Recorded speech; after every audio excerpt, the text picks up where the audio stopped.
that opposed it. And because of our politicization of everything that we do, we were not able to listen to the dissenting voices. Because I for one, was dissenting. But why was I dissenting? It wasn't because the document was bad. It was because there were certain aspects of it that needed serious thinking before promulgation, to an extent that we have spent 23 years looking for it.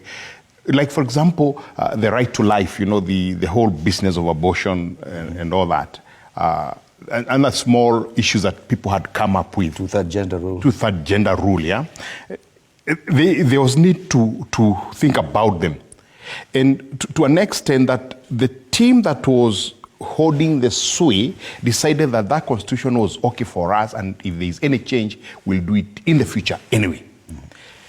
Granted, United States of America, 27 amendment in that period of time, because the first amendment, I think, came in about 10 or so years into it, but then it was one item that they wanted an amendment. I think it's in the Bill of Rights, in terms of the black man being a slave. Now they are free, so you needed to put a clause there that said that all are equal, blah, blah, blah. So that change is necessary.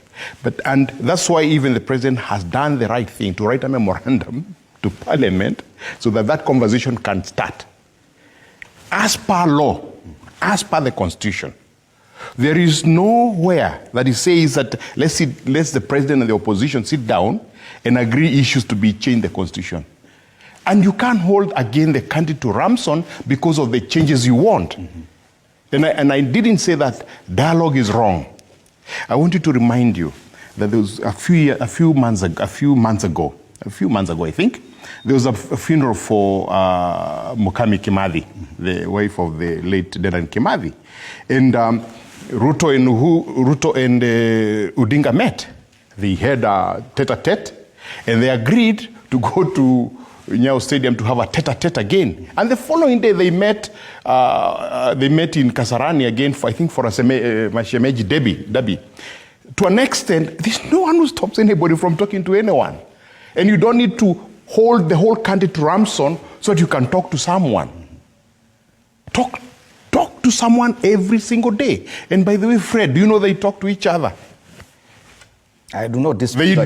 They do. This is actually shenanigans. This is just show off for those of us who think that there's a real issue here that needs to be discussed. There are two issues: the economic situation, economic discussion. Economic discussion requires the members of Azimio to come up with a white paper and take it to Parliament and say that if we do A, B, C, D, C, D, E, F will happen, and the cost of living will come down. There's a political angle. This whole issue of IBC is described in the Constitution. If you're questioning what the Constitution says in terms of appointment of IBC and the Constitution of IBC, please go to Parliament and change. In fact, the law, Joe will confirm for me, the law for that is an act of Parliament. It requires a simple majority. If there are more than 30 members of Parliament, and 16 of them votes yes, and the Speaker doesn't notice that there's no quorum, it changes. He knows that.